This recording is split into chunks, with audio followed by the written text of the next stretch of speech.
हुर्फ सवामत, यानी कि अहद,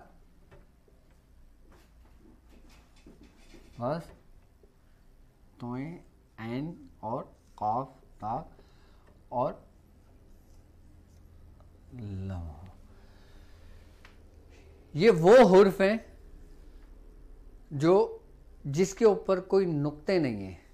अच्छा, इन हुर्फों की तादाद अगर कैलकुलेशन की जाए 1 2 3 4 5 6 7 8 9 10 11 12 और 13, यानी कि 13 हुर्फ बनते हैं। ये आई बात समझ में? अच्छा, अब ये जो इसकी तरतीब है हुर्फ सवामत की, ये जो तरतीब है अहद, रस, ताग और लम्हों की, ये तरतीब कमरी कहलाती है। अच्छा, अब तरतीब कमरी अलग है, तरतीब शमसी अलग है और तरतीब अजिज़त अलग है, तरतीब बुदू अलग है और मुख्तलिफ तरतीबें इसकी कुल टोटल 13 तरतीब हैं इसकी मौजूद। और वो 13 तरतीबें अलग अलग तरीक़ों पे आ रहे हैं। अभी हम सिर्फ इसी तरतीब को जानते हैं कि सिर्फ किताबों में आपको सिर्फ यही तरतीब आपको मिलेगी या अमलियात में यही तरतीब मिलेगी।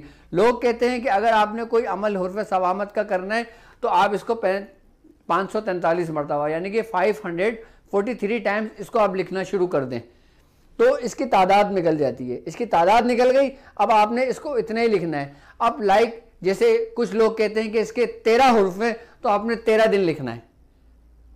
आई बात समझ में? कुछ लोग कहते हैं कि इसको आपने 40 दिन लिखना है। कुछ लोग अमल के दौरान ये कहते हैं कि आपने सिर्फ 543 मरतबा या तो चांद ग्रहण के टाइम पे लिख लें या फिर सूरज ग्रहण के टाइम पर लिख लें। आप इसके आमिल हो जाएंगे, पूरा साल ये आपके अपने अमल में रहेगा। अब एक बात याद रखिएगा कि अगर जो लोग सिर्फ चांद ग्रहण में इसका अमल कर लेते हैं और बाद में वो ही समझते हैं कि अब हम पूरे साल इसके आमिल हो गए, हम पूरे साल इसके आमिल हो गए, फिर वो उसको लिखना छोड़ देते हैं, लेकिन वो ये समझते हैं कि आमिल है। चलें, कुछ लोग अगर छोड़ते भी नहीं है तो उसको अगर विर्द में भी लिख रहे होते हैं, कुछ लोग 13 लिख रहे होते हैं, कुछ लोग 4 लिख रहे होते हैं, कुछ लोग उसको कंटिन्यू रखते हैं। लेकिन एक बात याद रखना, ये हुर्फ सवामत ये वो हुर्फ हैं जो पलटते ज़रूर हैं, यानी कि लौटते ज़रूर हैं। आई ना बात समझ में? अगर रुजत के मायने देखे जाए, रुजत के भी मायने बनते हैं पलटने के, लौटने के। तो फिर आमिल हजरात जो अपने आप को पूरे साल इसके आमिल समझ रहे होते हैं वो फिर रुजत का शिकार हो जाते हैं। यानी कि जब ये लौटते हैं हुरूफ, इसकी तासीर लौटती है, इसके मौकलान की खुसूसियत है ये कि जो शख्स इस मक्खी के छत्ते में हाथ डालता है फिर या तो उसका हाथ जख्मी होता है या फिर उस छत्ते के ऊपर पूरा गालिब आ जाता है। अब छत्ते पे गालिब आने से मुराद, छत्ते पे गालिब होने से मुराद उन तमाम मौकलान पे जो अपने अंदर पूरी कुव्वत और पूरी ताकत समेटे हुए हैं उनको अपने मातेत कर लेना। अब कोई भी ताकतवर शख्स, कोई भी ताकतवर मौकलान, कोई भी ताकतवर ऐवान वो तुम्हारे मातेत कभी भी नहीं होना चाहेगा उस वक्त तक कि जब तक तुम इसके साहिब दावात नहीं हो जाते या जब तक तुम इसके अमल को पूरा मुकम्मल नहीं कर लेते। उस वक्त तक वो आपके ऊपर ये समझ लें कि जो कुछ आपने पढ़ा हुआ होता है ना वो लौट कर आता है आपके ऊपर। यानी कि ये एक ऐसे हुर्फ हैं जिसका फौरी एक्शन होता है तो हर एक्शन का रिएक्शन भी होता है और हम समझ रहे होते हैं कि हम परेशान हैं या हम समझ रहे होते हैं हम बहुत बड़े, हम इस अमलियात के बादशाह बन गए। जबकि अगर देखा जाए हुर्फ सवामत को देखा जाए और इसकी तरतीब देखा जाए ना तो इसकी एक खास तरतीब है। अभी मैं सिर्फ एक उस तरीके में बात कर रहा हूं जो कमरी है। अगर मैं हुर्फ सवामत की पूरी सीरीज आप लोगों के लिए बनाऊं ना तो तकरीबन इसमें कुछ नहीं 40 से 50 एपिसोड बनेंगे और हर एपिसोड 1 से 2 घंटे का होगा। तब जाके हुर्फ सवामत आपको समझ आएगा कि हुर्फ सवामत असल में है किस हुर्फ और किसकी तासीर। अच्छा, अब मैं आपको हुर्फ सवामत इसकी बात कर रहा हूं जो बिल्कुल नॉर्मल है। अब ज्यादातर लोग इस पे आमिल होते हैं, लेकिन अब इसके आमिल होना ये हर अमल पे तो आपके कारामद नहीं है, वरना आप इसको ट्राई करके देख लें। अब इससे आप कोई जलाली काम करें, नहीं होगा। आप किसी का हुक का काम करें, किसी की बंदिश का काम करें, किसी को रोकने का काम करें, ये तुरंत फौरी तौर पर होगा। इसके जरिए किसी पे बंदिश लगाई जाए, किसी को नुकसान पहुंचाया जाए, फौरी होगा। लेकिन अब इसी के जरिए आप किसी के जादू को उतारते हो। अच्छा, जादू एक तहरीक है, एक हरकत रखता है, एक हरारत रखता है, एक हिद्दत रखता है, और ये साकिन है, ठहराव है। जैसे गहरा पानी समंदर का एक ठहरा हुआ होता है, एक खामोश होता है, लेकिन अपने अंदर एक तूफान लिए हुए होता है। अब जब तक इस तूफान को आप अपने कंट्रोल नहीं करते तो आप किसी भी जादू का उतार भी नहीं कर सकते। अब इसको समझने के लिए हमें क्या करना पड़ेगा? क्या हम लिखने से इसके आमिल बन जाएंगे? अब इन्हीं हुर्फों के अंदर, ठीक है, इन्हीं हुर्फों के अंदर इसमें आतिशी हुरूफ भी हैं, बादी हुरूफ भी हैं, खाकी हुरूफ भी हैं और आबी हुरूफ भी हैं। अब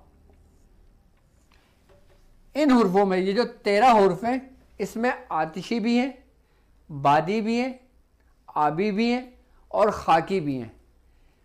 इसमें ताक और जुफ, अगर इनके हम अदद की कैलकुलेशन करते हैं तो इसमें दोनों कुव्वतें मौजूद हैं। यानी कि अगर मिसाल के तौर पे मैं आपको ऐसे समझाता हूं कि जैसे हम ताक कहते हैं 1, 3, 5, 7, 9, 9 के बाद 11, 13, 15, 17, 19, 21, ये ताक की कैलकुलेशन हो रही है। अब जुफ्त की कैलकुलेशन 2, 4, 6, 8, 10, 12, 14, ये इसकी कैलकुलेशन हो रही है। लेकिन अगर जोड़े का जो हुर्फ होता है, यानी कि जैसे मिसाल के तौर पे लफ्ज 11 है अदद, अब 11 देखा जाए तो बेसिकली ताक है, लेकिन अगर इसको मुफर्रिद अदद में लेकर आते हैं तो ये क्या बन जाता है? जुफ्त। यानी कि 1 और 1 2, 2 क्या है? जुफ्त। अब इसी तरतीब और तरीके के साथ मिसाल के तौर पे अगर हम जुफ्त को लेते हैं, यानी कि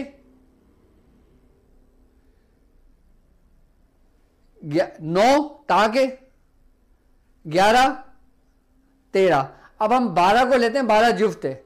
अब 12 को हम मुफर्रिद अदद में लेकर आते हैं, यानी कि 12 1 और 2, 1 और 2 की कैलकुलेशन क्या बनती है? 3, तो ये ताक हो जाता है। यानी कि इसमें पलटावा है इसमें, यानी कि ताक और जुफ्त। यानी कि अगर हम इसकी सीधी कैलकुलेशन करेंगे तो ये इसके बिल्कुल उलट हो जाएगा, और जब उलट कैलकुलेशन करेंगे तो बिल्कुल जुफ्त हो जाएगा। यानी कि ताक जुफ्त, ताक जुफ्त, ताक जुफ्त चलता रहता है इसमें। अब इसी तरीके से इसमें जो हुरूफ है, जैसे आतिशी हुरूफ है अलीफ है, तोय और मीम। अब बादी हुरूफ इसमें होंगे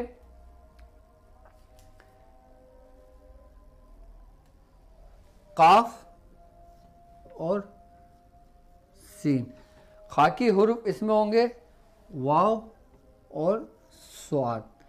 आबी हुरूफ इसमें होंगे दाल, हे, लाम, ऐन और रे। यही वो 13 हुरूफ हैं कि जिनको 4 हिस्सों में तकसीम कर दिया। यानी कि हमने आतिशी को अलग कर दिया, बादी को अलग कर दिया, खाकी को अलग कर दिया और इसको आबी को अलग कर दिया। अब हम इनसे हुरूफ बनाते हैं तो ये क्या बनेगा? आतिम। अब हम काफ और सीन के हुरूफ बनाते हैं, वाव और साद वस, और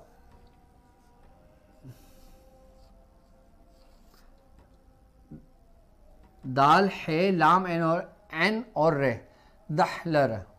ठीक है,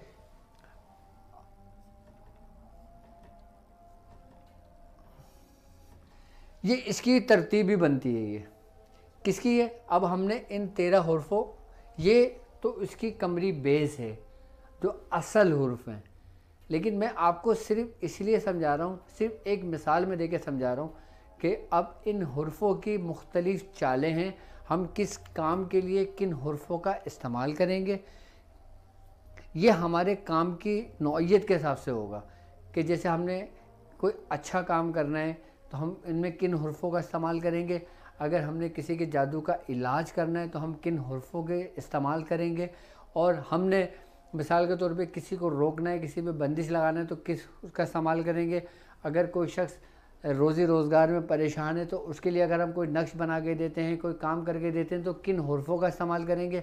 अच्छा, इन हुर्फों को भी मद्देनज़र रखना पड़ता है, और जिसके लिए काम किया जा रहा होता है उसके नाम के जो हुर्फ होते हैं उसको भी नज़र रखा जाता है। अब उसके माँ के नाम के जो हुर्फ होते हैं उसको भी मद्देनज़र रखा जाता है। आई बात समझ में? फिर उन हुर्फों को और इन हुर्फों को एक ख़ास तरतीब और तरीके के साथ मिला के फिर जब कोई नक्श बना के दिया जाता है या कोई तावीज़ बना के दिया जाता है या कोई पढ़ाई करके उसका अमल किया जाता है, यानी कि अब हमने उन्हीं हिर्फों से इबारत को बनाना होता है, और जब वो इबारत जब बनती है वो उस शख्स के लिए तुलसम की हैसियत रखती है। हुर्फ सवामत बेसिकली अगर देखा जाए तो एक पूरी ज़मीन है किसकी? अमलियात की, रूहानियत की दुनिया की। इन्हीं 13 हुर्फ जो है ना, इन्हीं 13 हुर्फ से, इसकी तरतीब से, यानी कि अदल बदल से, यानी कि उलट फेर से, यानी कि किसी मरीज़ के किसी के हुर्फ अलग हैं, किसी के हुर्फ अलग हैं, किसी के हुर्फ अलग हैं, और उन हुर्फों से फिर इन हुर्फों को मिलाकर एक ख़ास तरतीब से कोई नक्श बना के दिया जाए तो फौरी असर करता है। अगर आप सिर्फ हुर्फ सवामित के आमिल हैं ना, तो मैं समझता हूँ आपको इसके पूरी तरतीब और पूरी इबादत और इसके पूरे मुकम्मल आमिल बनने के लिए कम से कम 10 साल चाहिए आपको, और 10 साल का हर दिन आपने उसमें मेहनत और रियाजत करनी है, तब जाके आप इसके पूरे हुर्फ सवामत के ऊपर बिल्कुल उबूर हासिल कर सकते हो। क्योंकि ये वो तरतीब है, वो तरीक़ेकार हैं जो पूरे आपके इल्मुल आदात, यानी कि वो फोर्स, वो कुव्वतें जो अदद, ताक और जुफ्त के दरमियान पहरा दे रही हैं, जो उसके महातेत हैं। आई बात समझ में? अब लेकिन अगर मिसाल के तौर पे अब कोई ऐसा शख्स है कि जिसने हुर्फ सवामत के ज़रिया पर बंदिश लगाई है, यानी कि इन हुर्फों के ज़रिए, तो वो फिर वो कौन से 13 ऐसे हुर्फ हैं कि जिसके ज़रिए आप उसकी बंदिश का खात्मा करोगे, उसके बंदिश को तोड़ोगे। यानी कि देखो, हर चीज़ का एक एंटी होता है। आई ना बस? आप जैसे मिसाल के तौर पे आतिशी किसकी है? आबी का, यानी कि आग और पानी इनका मिलाप नहीं है। बादी और खाकी इनका मिलाप नहीं है। यानी कि आग के दुश्मन कौन है? पानी। आई ना बात समझ में? इसमें जब ये चारों अनासिर एक दूसरे के एंटी हैं और एक दूसरे के साथ हैं, एंटी भी है और साथ भी है, लेकिन इसकी तरतीब अलग है। आई ना बात समझ में? अब मिसाल के तौर पर, अब जैसे वो ये तो 13 हुर्फ हैं। अब मिसाल के तौर पर किसी शख्स ने सवामित के ज़रिए वो रुजत में आ गया, अब वो अपनी रुजत को किस तरह तोड़ेगा आपको मालूम? अब वो अपनी रुजत को जो तोड़ेगा ना, उन 13 हुर्फों से तोड़ेगा जो खालिस 13 हुर्फ सूरह इखलास में मौजूद हैं।